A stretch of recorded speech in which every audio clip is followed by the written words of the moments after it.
This is CHSR 97.9 FM here in Fredericton, New Brunswick, Canada.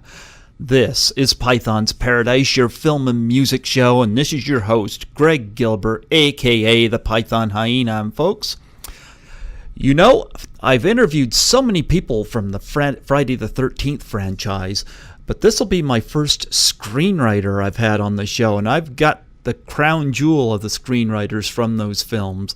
I have the original screenwriter, Victor Miller, on the phone with me. How do you do, Victor? I do very well. Thank you, Greg. Yes. Yeah, you're the third person from the original I've had on here, so... But who are my antecedents? I've had Adrienne King on here, and I've had Robbie Morgan on here. Ah, two very lovely ladies. Absolutely. Yeah, and I'm in talks, hopefully, to get Ron Milkey on here. So whenever that comes together. I'll give him my best. Sure. No, I would have been 8 years old when Friday the 13th came out, but it was part 2 that I'd seen first. And I always tell people this. It was the first time I'd ever seen a nude woman whenever I saw part 2. So oh, gracious goodness you. That's a horror and a half. Not really. When the woman nude is Kirsten Baker, I'd say... Not half bad. Not half bad. She's a beautiful woman and wears that Mickey Mouse tank top well, so hey. But nonetheless, I had Russell Todd on from part 2 last year, and I said to him, tell Kirsten to come on my show. He said she'd get a kick out of that, the fact that she was the first nude female. I said, and it's like, who said that the Friday the 13th franchise can't be educational? Well, you've been very busy. I've been checking out your Internet Movie Database, and I did not realize that you were also involved in soap operas. Yes, in fact, I remember, I forgot which soap opera I was working on at the time, but Russell Todd was an actor on it. Oh, absolutely. So, I think it was All My Children that had Caddy McLean, I think, was on that. I got 3 Emmys on All My Children, so yeah. So that was the highlights of my soap career. Yes. Yeah, I don't really watch soaps. I know people that do, and anytime they're on, it's like, if they got a beautiful woman on the screen, I'll watch the beautiful woman and then walk out the room. Well, soaps have died since you were 8 years old. Yeah. And it was all O.J. Simpson's fault. We had a captive audience from noon to 4 o'clock, and then during during O.J. Simpson's trial, we lost half our audience, and after his trial, half didn't come back. Oh. And so that was the gong show for daytime drama, because daytime drama, even though it was a real profit center for the networks, it was very expensive to do. And they discovered that, pay Judge Judy $1 million a year. Yeah. Give her one set with a little box outside for the guy to interview the loser, and that's it. And you pay some hotel bills and whatnot, and that is a lot less than Susan Lucci and 6 or 8 sets in a studio that you're renting in New York every day, and the sets have to come and go, and the Teamsters have to take them out to storage in Brooklyn. I mean, I could go on for days, but we died. Did you work any with Susan Lucci? That was All My Children. Yeah, I got 3 Emmys, which is more than she did. Yeah, they call her the Peter O'Toole of soaps. Well, everybody was watching the daytime Emmys on television for like 19 years, and then finally she got it on the 20th, and they stopped watching again. So it's not really a high profile activity being in the soap operas, but we certainly had great fans, and I loved all of them, and it was just terrific fun writing, and the regular paycheck was not bad. Did you know Caddy McLean?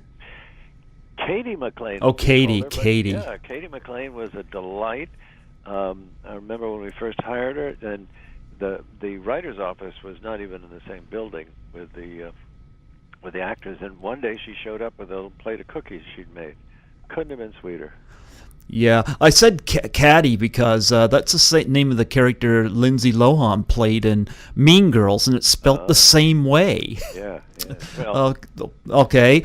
No, I know that Katie is doing a documentary on female directors, and I've been trying to reach her to get her on the show. I know I've contributed to that, so hopefully get her on here. But yeah, I know a few names from those shows, and Katie is just absolutely gorgeous. So it's obviously. Oh. I mean, inside and out, she was just. I mean, because actors are not always the writer's best friend. No. I mean, when I was on One Life to Live, I had an actress come up one morning and say, "I can't read this shit," and I said, "What is it?" And she said, "This scene." I said, "Well, I didn't write it, but let me take a look at it." So. I edited it, and she was happy and went off. And later, the producer came out and told me, "I hear you did a rewrite on a scene for Dorian Lord." And I said, "Yes, I did." He said, "Well, you're never, ever, ever supposed to meet an actor without a producer present because they'll fuck you over every time." And because I mean, it was just amazing.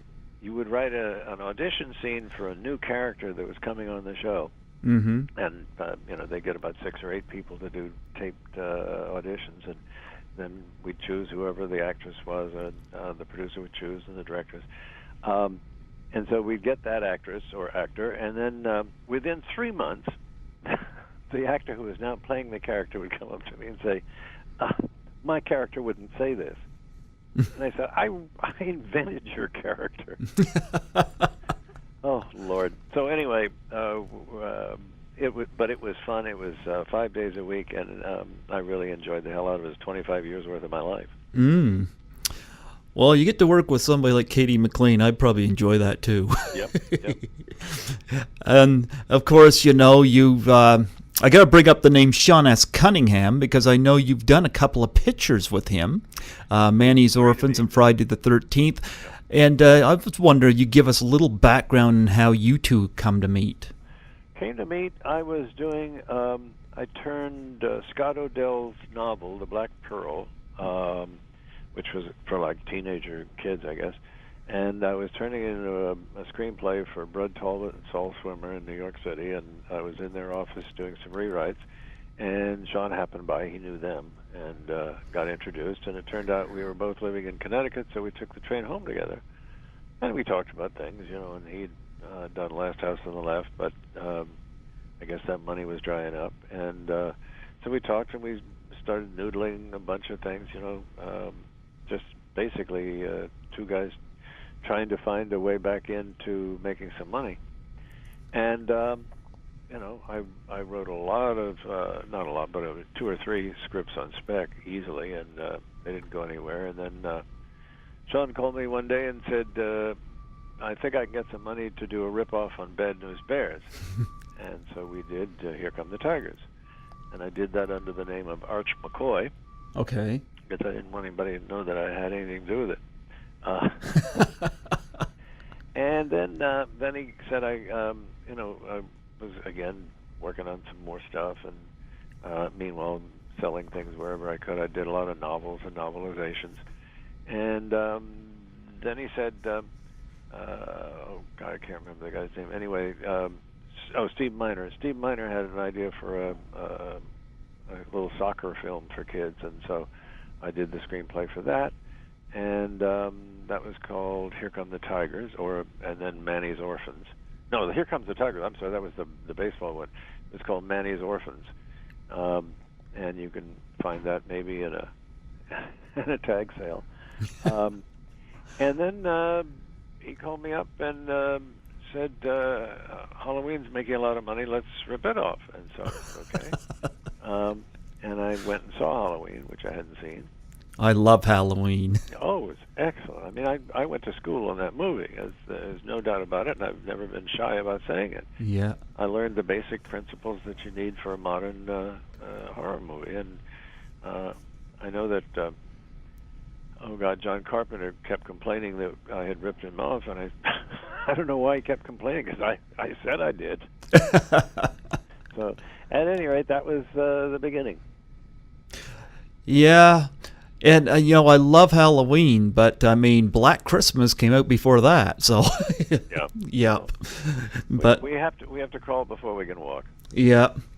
But I am gonna say, like, now Halloween's celebrating its 40th anniversary this year, and I am hoping to get somebody on here from that.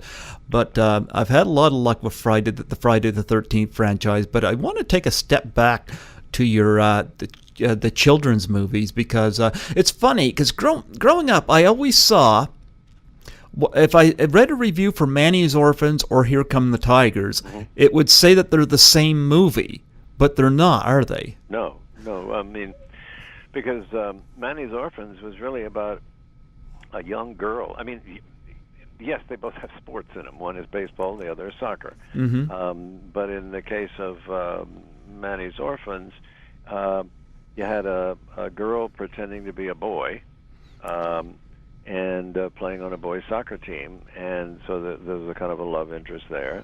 And it was about teenage angst, and it was also about a guy who was a complete loser, and had just had one of those lives, playing Manny, and then they went up against this nasty little prep school, sort of whatever private day school team that was just filled with snobs and horrible people. So it had a lot to do with the differences in the social stuff and all that, and that. So yes, I mean the kids had to win, right? In both movies. So yes, they're identical. I had a couple of people on from the Bad News Bears a couple of years ago, and yep. But it's interesting. Sean S. Cunningham gets some of his ideas. He just admits to ripping them off. Well, we were the bottom feeders down there. I mean, because we didn't have he'd done Last House on the Left, but that was as much of a hit as that was, it was still low budget, and it was passed, and so we didn't have access to all the top everythings, and so we had to take it where we could find it. I mean, I would come up with an idea for a movie for Clint Eastwood. Yeah, I would write an outline for it and whatnot, and it would go nowhere because I was a nobody, and so that's kind of it. I mean, you have to work with at the state of whatever development and knowledge that you're at. Between Manny's Orphans and Here Come the Tigers, which one do you prefer? Manny's Orphans. Okay. Sure, yeah. Why's that? Just because it had more flesh to it. I mean, it was not just about soccer. Okay. Because I had gone to private schools. I mean, I'd gone to a public school from grades 1 through 7, and then I was shipped off to boarding school. And so I really wanted to get back at the nasty little preppies. Okay, I hear you. It was fun. I could identify with something other than just, generic baseball fun. Yeah, no, I that's perfect. Now, with writing, with Here Come the Tigers, I think it was I think Fred Lincoln, was in one of those, and he was in Last House on the Left. Yeah, well, you work with the people you know that you can trust. Tell me about Fred. I can't, because, I mean, I am 77. If you ask me what I had for breakfast, I'm going to have to pause. So he played the goofy guy, right? Well, I just know him from Last House on the Left, and I know he played a real shady character in that. So I thought it was interesting. He goes from Last House on the Left going to a children's movie. Yeah. Well, you go wherever you can, and I'm just glad that somewhere, in high school and college, I wanted to be an actor, and a very kind technical director at Yale, after seeing me on stage, said, Victor, you're the most self-conscious actor I've ever seen anywhere. And I said, well, thank you very much. I shall now go kill myself. But the more I thought about it, the more I realized he was right, that I am incapable of standing on a stage without signaling in some subtle or subconscious way to the audience that I know that they know that I'm lying.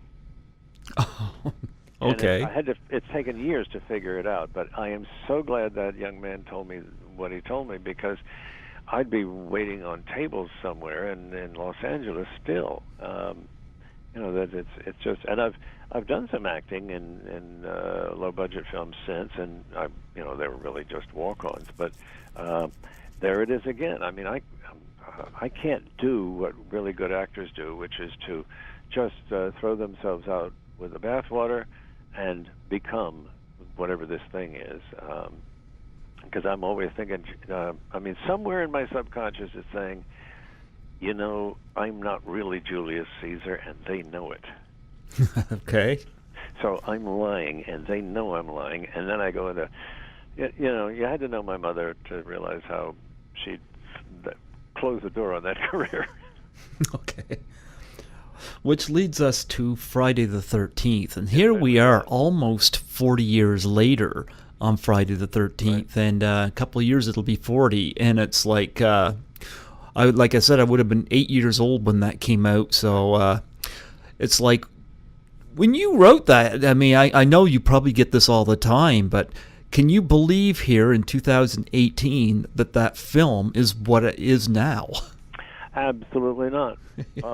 I just thought, look, we'd already made 2 movies that barely covered the cost of the film. Mm-hmm. And so I thought, well, at least this is going to get me through, the next 6 months. My wife was working as a legal secretary, thank God, and I was making some money writing. I think I read 9 Kojak novels for I forgot, Dale or somebody, and so I was just eking out a living. And by the time, just before Friday the 13th opened, I was writing corporate video slideshow texts, for annual meetings, and I tried to sell my blood to this company that was doing a study, looking for some antibodies, and so I went and gave them a sample, and they said, "No, we can't pay you for a pint because you don't have enough antibodies."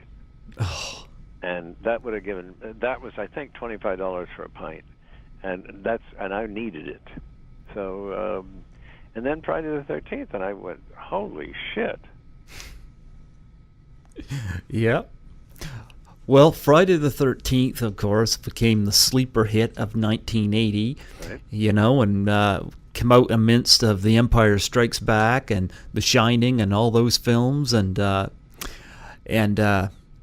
course ended up being who knew it was going to come out with these many sequels, reboots? Well, and then that it had a cult quality to it that I certainly didn't foresee. I mean, there's no cult for Arsenic on a Lace.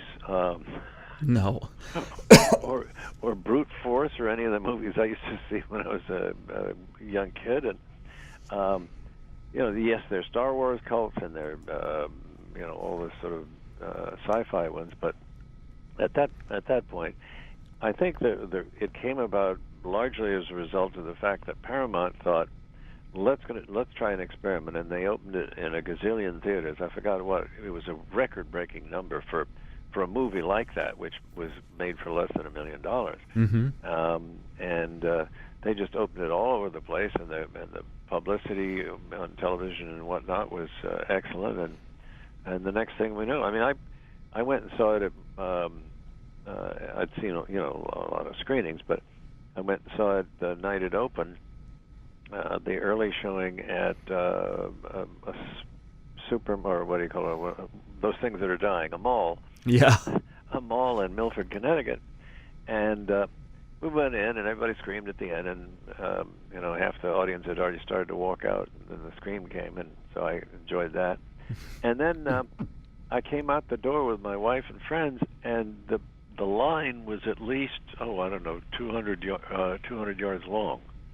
Okay. To get in the box office, and I said, "Oh my God!" So the rest is history. Wow. And of course, Tom Savini, of course, did the gore effects on Friday the 13th after having done Dawn of the Dead, and wow, like now they use like a lot of CGI and whatnot, but what Tom did, especially from doing photography in Vietnam, Tom had a real vision on this, and a horrifying vision at that from Vietnam, and what he brought to Friday the 13th was definitely effective. Did you have much interactions with Tom? I did at the in the pre-production phase. I sat out with him one afternoon, and Sean and I in Sean's backyard with Tom, and he had gone through the screenplay and was looking and was asking questions to the director and the writer. You know, like I see you got an axe in the face over here, and do you want a real face fake axe, or do you want a fake face real axe? You know, those kinds of questions that he could just start doing the work. But I think you're bringing Tom up is the real key to the success of Friday the 13th. It is a miracle of homogeneity in the sense that you get Tom Savini, you got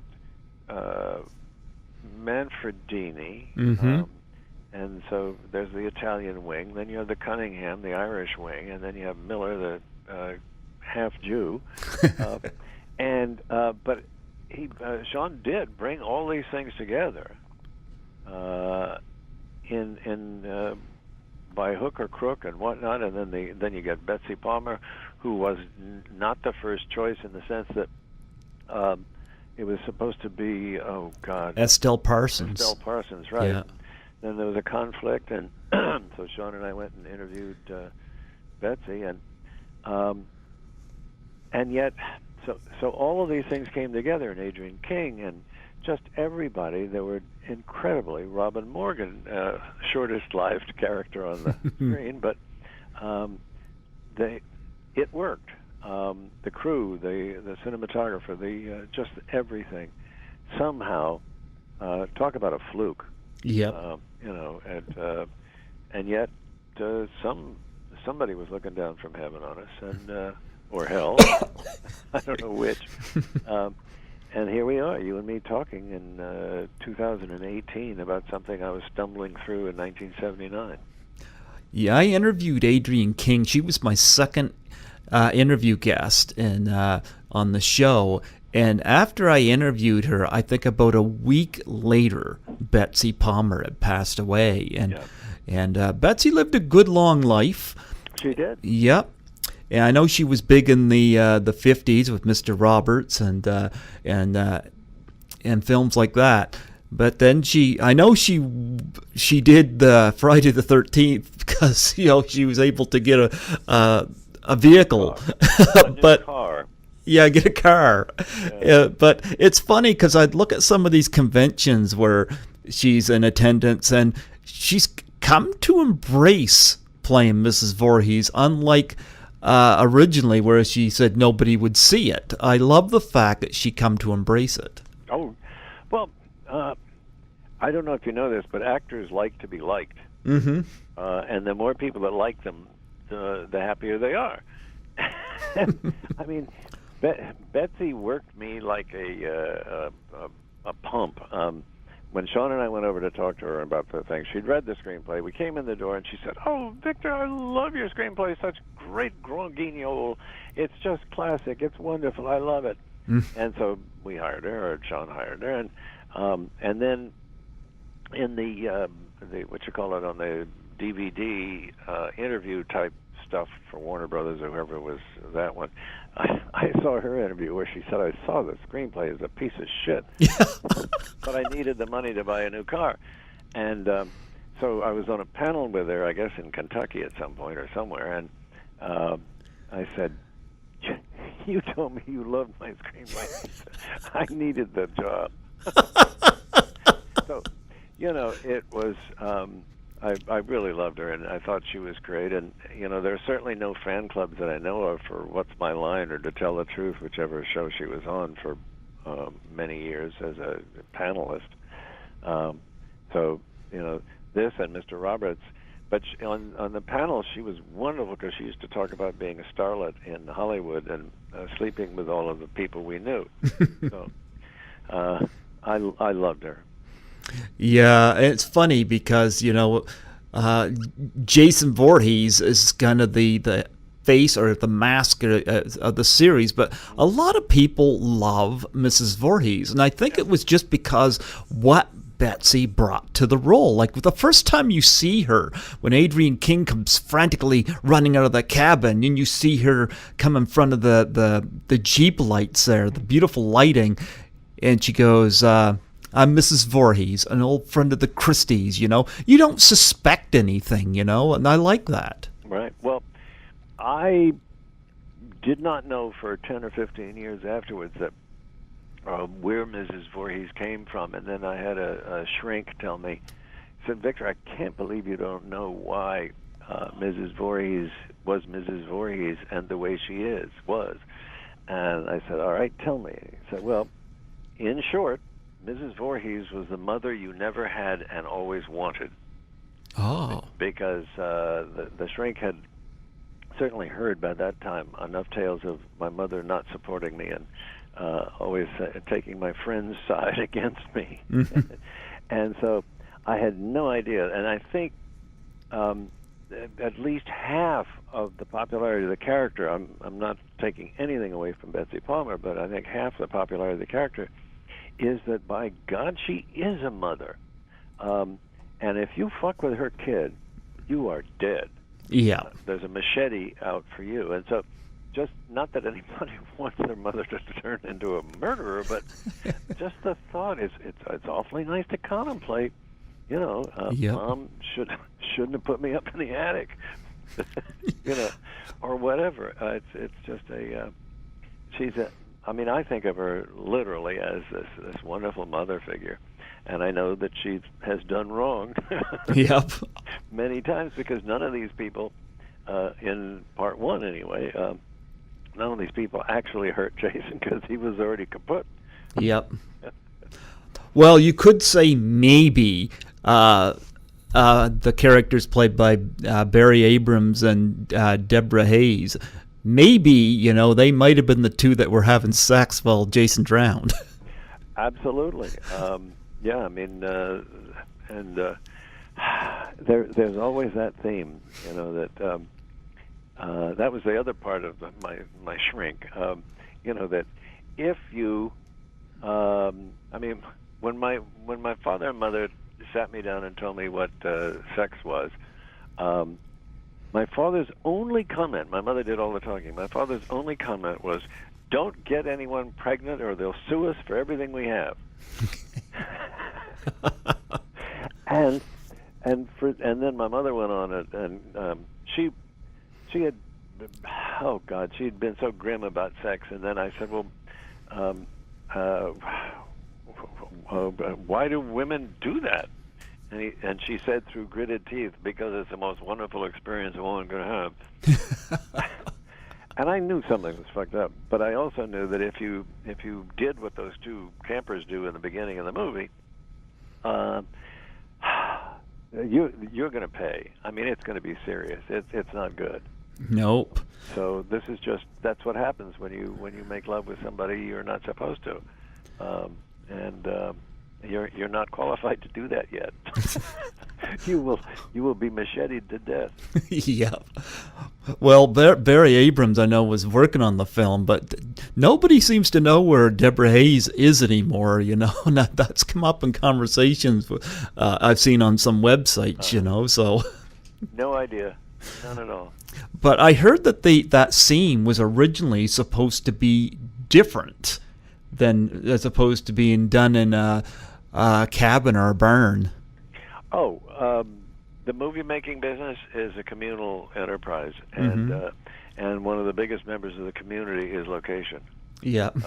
And so, I mean, I just last year, Carrie Fleming and I wrote Rock Paper Dead, and we were there at the shooting, and the number of changes we had to make simply because of set and location were innumerable.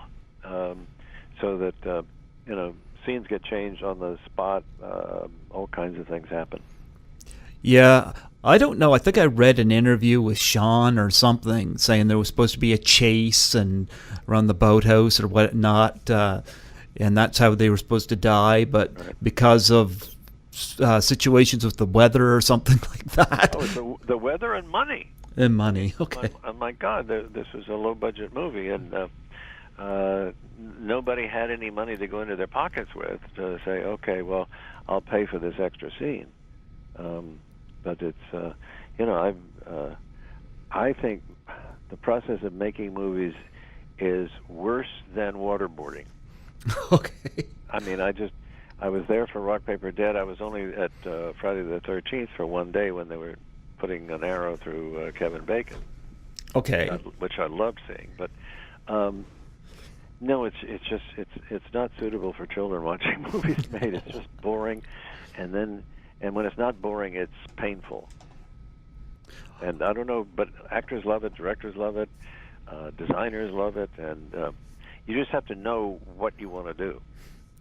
I know I've seen some screenshots of, when Deborah Hayes gets killed off, it fades, her face freezes, and it does that beautiful dissolve into the white, and then the title comes at the screen and breaks through the glass. I love that. But I know there's been some still shots of Deborah Hayes with a machete across her throat. Oh, yes. So I guess originally she had a death scene on screen. Yeah. Yeah. And again, the what do you call it? It used to be called the cutting room floor. They don't have a cutting room anymore, do they? No. I don't know. Done on USBs. Yeah. So. Yeah. But I've had Adrienne King on here. I love Adrienne King. I had a big crush on her when I first saw her in that film, and she was delighted to hear that. I'm still occasionally in touch with her. I like the fact that there was nothing fancy about her. I find a lot of these movies, they sexualize the women, but Adrienne came off as a kind of a tomboy, and that's one of the things that drew me to her. Well, and I think subconsciously or consciously, that was the point, because the only person who was allowed to live was the least licentious looking, even though clearly she had a relationship of some sort with Peter Brower. Mm-hmm. So who knows? So the sexier you are, the faster you'll get killed. Poor Jeanne Taylor. Or Janine Taylor. I don't know what it is. I don't remember anybody's name except Harry Crosby Jr. Oh, yeah. Harry Crosby. Yeah, he ended up with a bad incident with the makeup when he was arrowed to that door. I didn't know that. See, I don't want to be around that. Yeah, I guess the tale that was told, and I don't know whether it was Adrienne King that was talking about this, but I guess it burned him a little bit, or whatever it was that they used on him. Oh. Yeah. Well. But I heard he was a delight, though. Oh yeah, no, I mean, God, after his uprising, I'm amazed that he could walk and chew gum. Yeah. Does he sing like Bing? I have no idea, because I think I saw him at the audition, and that was it. And I got, because I was there just for the Kevin Bacon up through the neck. I heard that was an interesting setup, and how Savini's partner had kept that blow the blood up. Yeah. Through his throat. That was an interesting kill scene. That was. And of course, Kevin Bacon he had Animal House before that, where he played a little preppy, but went from nerd to stud. Yep. Yeah, and look where he is now. So. You have any stories of Kevin Bacon? No, just that one. I mean, I used to take offense that when he was interviewed, he never mentioned Friday the 13th. But I guess you have to build your career one whatever it is at a time. Yeah, that is true. I never hear him mention it much either. No, but I think the kill scene that really got me, there was two that actually stood out for different reasons. One, Janine Taylor getting the hatchet in the face. I thought that was the most gruesome in my opinion. Yep. And I loved how it was done. So I've seen, I guess she had a cast done of her head or her face or whatever, because I've seen still pictures from Savini on it. But that scene was very well done. But I think the scene that really I find one of the scariest in the movie is with Laurie Bartram, who is in her bedroom, with the candle lit, and she's reading, and she just hears, "Help me." Yeah. I think that is the creepiest part of the movie. And she goes out there and she can hear the voice, and she's out there in the rain and she's trying to find out if there's a kid in trouble. Right. And then suddenly, the lights at the archery turn on, and you don't see the kill, but boy, that scream is shrieking. Yeah, no, that was, Savini was great. Sean's direction was terrific. It was just magical for no good reason at all. And unfortunately, Laurie, no longer with us. You went way too young. Oh, God, yeah. Yep. And another character I remember from the film I really liked was Walt Gorney as Crazy Ralph. Yes, formerly known as Ralphie Ratboy. He was supposed to have dead rats around his neck as a necklace, but Sean figured that was a little too much, so... Yeah, and he like Adrian King, went on to the second film where he didn't make it to the third. But well, that's the problem. You sign up for Friday the 13th and the dice get rolled. Yeah. And of course, Robbie Morgan had on here last year. What a delightful woman she is. And she kind of had the Janet Leigh position as Annie the camper. Yes, and well defined. Yes, the Janet Leigh and that was Sean's concept. He said, Victor, I think we need something like in Psycho, where we kill a real character right off of the top. And I said, sounds good to me. And so I wrote it up. Yes, and of course, Manny's Orphans had a beginning Ari Lehman in it, and here he ended up playing Lehman. Okay, now he plays Jason. I understood originally they wanted Noel Cunningham, and I guess his mom wouldn't let him. Well, probably saved his career. I don't know. I love Ari. I call him the son I never had. But he has survived better than any of us in the sense that he's made a career out of being Jason coming out of the water. Oh, yeah, what a great sequence. Where did you come up with that? I know a lot of people will say, again, going back with the rip-off thing, they say you ripped off Carrie. But where did that come from? Of course I did. But Sean said we need a chair jumper at the end, and I said, you mean like in Carrie? Mm-hmm. With somebody coming out of the grave. He said, yeah. So it was one for one. I am not ashamed that I steal from the best. Shakespeare stole from the best. Mm-hmm. If you're going to be shy and say, oh, I can't do that because, I don't know, somebody else did it.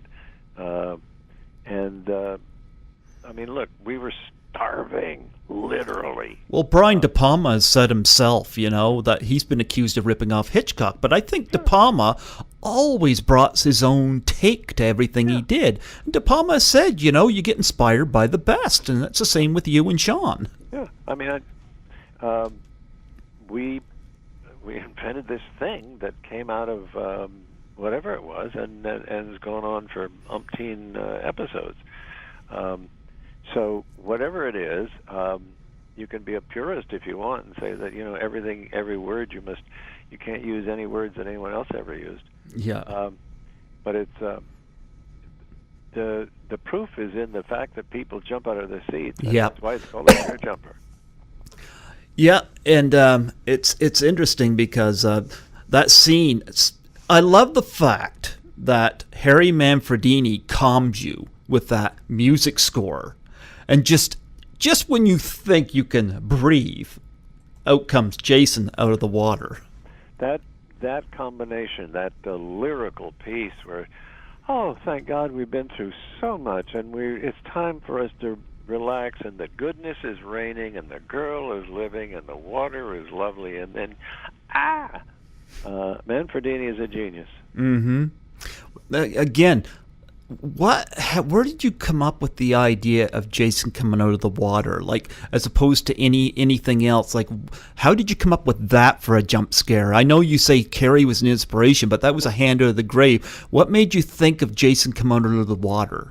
It just came out. I mean, Sean said we need a chair jumper, and I said, you mean like Jason coming out of the water? Okay. That was that. So I have no idea.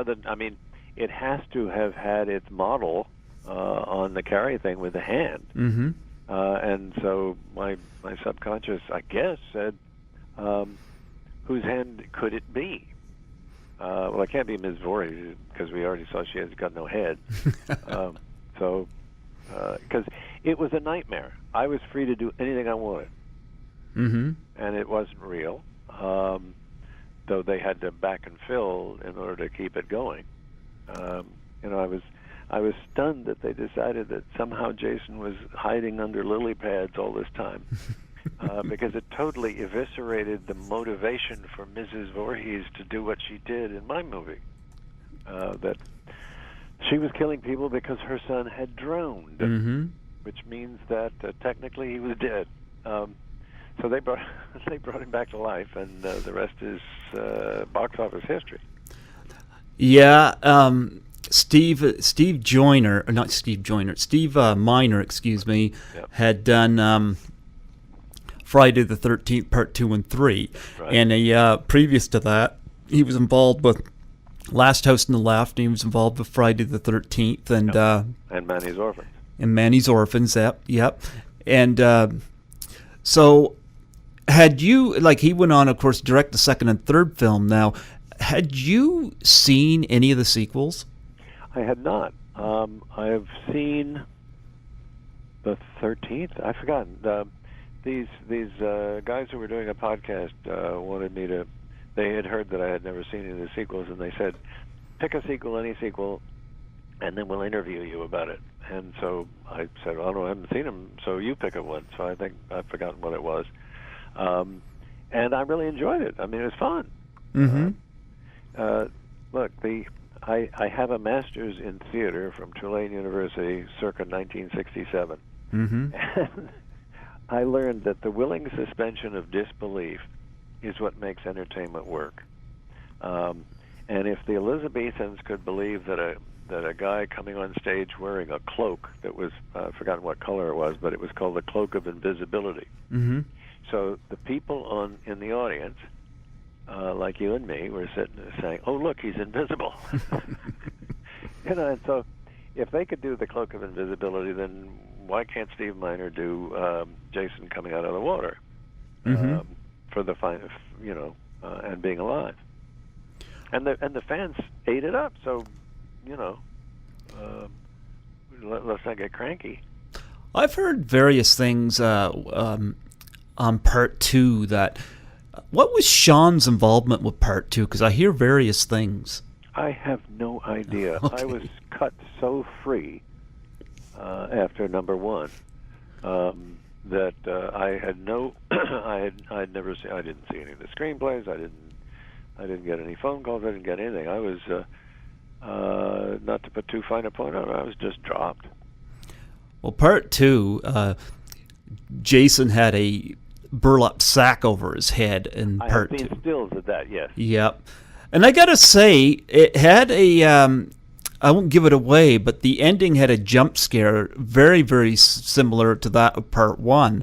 But I've actually watched that jump scare with my cousin and of Jason in Part 2 doing it, and she screamed and ran out of the room, and it was the first time I'd ever seen that. Wow. Yeah.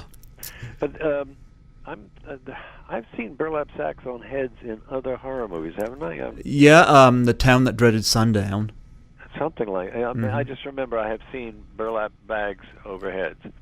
Sometimes it's for a kidnapped victim. Sometimes it's for the bad guy. Or I assume that Children of the Corn must have used burlap somewhere. Yeah. So. Well, I know in part 2 where you do finally get to see Jason. He's got long hair on one side of his head, and it's all bumpy and deformed on the other side. So I really liked his look in the second one. Yeah. And they shot it, I think, in and around the same area that the first one was shot too, which I think added a nice authenticity to it. Yeah, and when I conceived of Jason in those 2 scenes, he was not deformed. To give credit where it's due, Sean and Harry made him into even beyond what would be that mongoloidism. Okay.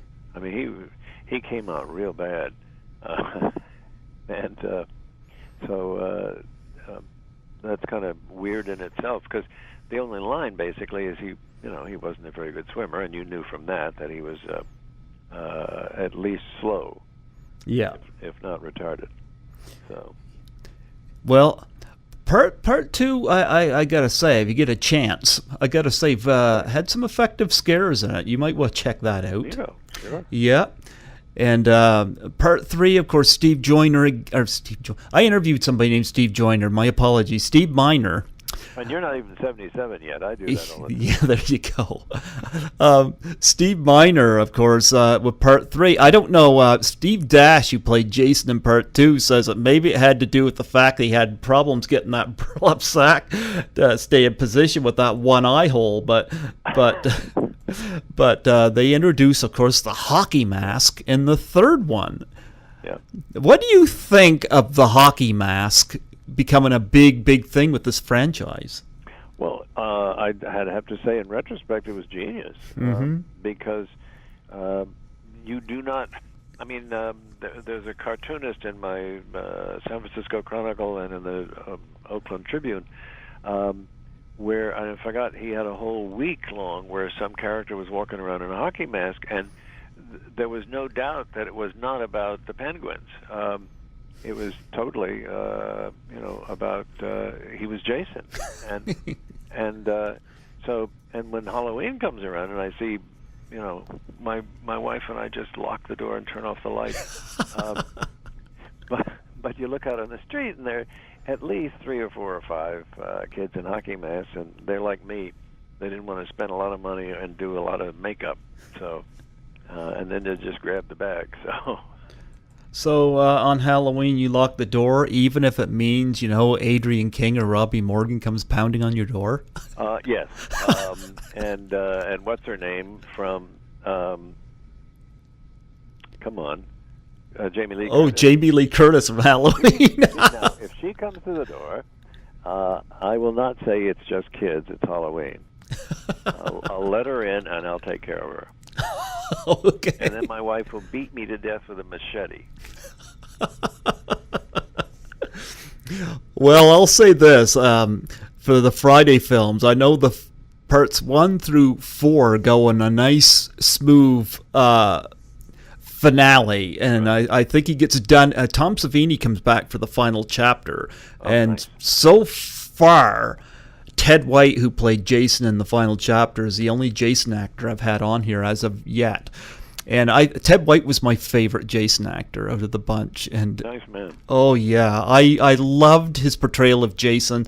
I never got the fact they always had him like walking after his victims, and then all of a sudden, he seems to catch them. And I like the fact that Ted White, he was just so menacing. He would run after, and Kimberly Beck, the heroine, was just scant inches in front of him, and it brought a real terror to it to me. So yeah, I grew up with these films, and I've had a number of people from these films on my show, and it's like revisiting my past. I remember seeing Part 7 underage at the Twin Cinemas. That's no longer here, but somebody with a Jason outlived movie theaters. Now you're like me. Yeah. No, I saw part 7 with my older brother at the movie theater. He was 17, I was 15, and for whatever reason, some guy dressed as Jason ripped our ticket and we got in. How we got in, I don't know. Wow. But no, here we are, and I guess I don't know whether it's been pulled or what the story is, but there was supposed to be one come out last year, and it didn't come out. Do you know anything about that? Well, some people I think blame me for it, but it wasn't what I heard because nobody tells me anything. I'm out of the loop. But I had heard a rumor that Paramount or whoever it was said the script was unshootable. So, but I have no faith that that's necessarily the truth. You want me to tell you what I heard? What'd you hear? The second Rings sequel bombed at the box office, and that's why they pulled it. And I'm like, that kind of in a way makes no sense, since The Ring and Friday the 13th are totally different types of horror films. Yeah. Well, yeah. I mean, what is failure? Failure has no parents at all. Success has a whole raft of them. And so who knows what excuse is the right one? But and it may be many things. It may be, oh my God, we just lost money at the box office for The Ring, and I'm not ready to take another risk, or I'm feeling poorly, or whatever. Or I wish the script were better. I mean, who knows? I am not party to it. And of course, Freddy vs. Jason came out 15 years ago. And of course, there you kind of, in a way, unite Sean S. Cunningham and Wes Craven from Last House in a way, because you got Jason and you got Freddy. Have you seen any of the Nightmare on Elm Streets? I have not. I've said this in every interview I've ever given, and here it comes. I wish I had written Airplane. Oh, love Airplane. And unfortunately, I was a success at Friday the 13th. So, I mean, it's not where I go for my entertainment. I mean, I think one of the reasons that Friday the 13th is as scary as it is that I grew up in a kind of scary house, and all the little neuroses and whatnots came out. But I would much rather pretend that I'm in the cockpit flying with Otto, the inflatable pilot. With Otto, and then Roger. I love Airplane. That came out the same year as Friday, actually.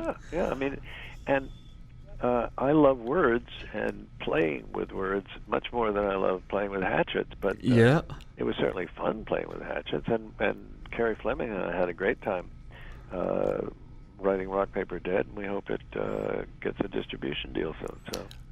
Actually, I want to talk about that because I looked you up. 3 more minutes, so shoot. Tell me about Rock, Paper, Dead. Rock, Paper, Dead is a movie that Carrie Fleming and I co-wrote. He's a longtime friend, and I had been working with him on some other things that he was working on, and then he said, let's write a horror film together. I said, okay. So we wrote Rock, Paper, Dead, and basically, I've done a lot of these co-writing things because Skype was invented, and so we'd do half an hour, a couple of times a week, and we'd come up with these things and say, well, how about if she does this? No, what if she does that? Oh, nice, okay, and then we would give assignments to each other. All right, you write from when she falls over to when he dies. Okay, and then I'll write after that and pick it up and do that. And it was the same way I wrote soap operas. Okay. And so not necessarily the dialogue, but certainly the storytelling.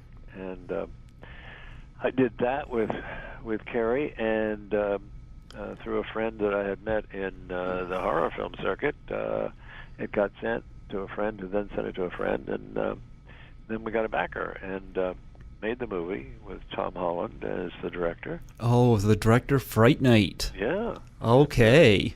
So it's really neat. It's just having a hard time because we kill a number of females, and suddenly the Me Too movement came out of nowhere. Well, came out of somewhere actually, but so it's a little tricky these days if you're going to slice and dice. Well, I hope it gets a wide release because, I mean, Tom Holland, I got a lot of faith in him. Yeah, me too. Yeah, I love And Fright he and I Night. got along really well. We're both too old to live, but we just had a great time together when I was on the set. So. One more question. Okay. When you do the conventions, what's the most interesting thing you've ever been asked to sign? Gosh, the most interesting thing I've ever been asked to sign. Oh, a woman's breast, but it wasn't the fun part. Oh. I don't need to clarify that, do I? It's up to you. No, I'm not going to. But the most interesting thing I've seen at a horror convention is watching Harry Manfredini spend a half an hour with a guy who wants to write music for a horror film, patiently, laboriously, and clearly, just tutoring him. And I just got gooseflesh because Harry is an incredible man, and that he was giving away all the secrets of his trade, and this kid was just lapping it up, and I hope it goes somewhere. Oh, well. It was just gooseflesh. Well, Victor, I thank you so much for giving your time on here, and I hope maybe sometime in the future, I could have you back on here, and we'll talk. And if Rock Paper Dead gets a wide release, maybe we could talk more in detail about that. Could do. Yep. Yeah. Before I let you go, would you mind doing a plug for my show? I would be more than delighted to do that. Okay, just state your name and that you wrote the screenplay for Friday the 13th, and say you're listening to Greg Gilbert on Python's Paradise out of New Brunswick, Canada. Do you get all that? Python's Paradise out of New Brunswick. I've been there. I went. Have you been here? I haven't been to necessarily. Yes, I went through New Brunswick because years and years and years ago, I had a friend who had a piece of property in, oh God, I forget, not all the way to Newfoundland, but whatever that other place is that's hell and gone. But Oh, well. anyway, huh? Oh, I don't know. It's up there. Yeah? It's just up there. Oh, wow. And, so we went through New Brunswick. Fantastic. All right. Greg Gilbert, Python's Paradise out of New Brunswick, Canada. Okay, shoot. Hello, this is Victor Miller. I wrote the first Friday the 13th, the very best one. And I'm on Python's Paradise out of New Brunswick, Canada with Greg Gilbert. Thank you so much, Victor, for being my guest on here today. It's an absolute honor. Well, it was a delight for me, kiddo, so thank you. Absolutely. Well, you have yourself a wonderful day, and you take care. Keep in touch. Absolutely. Bye-bye. Yep, bye.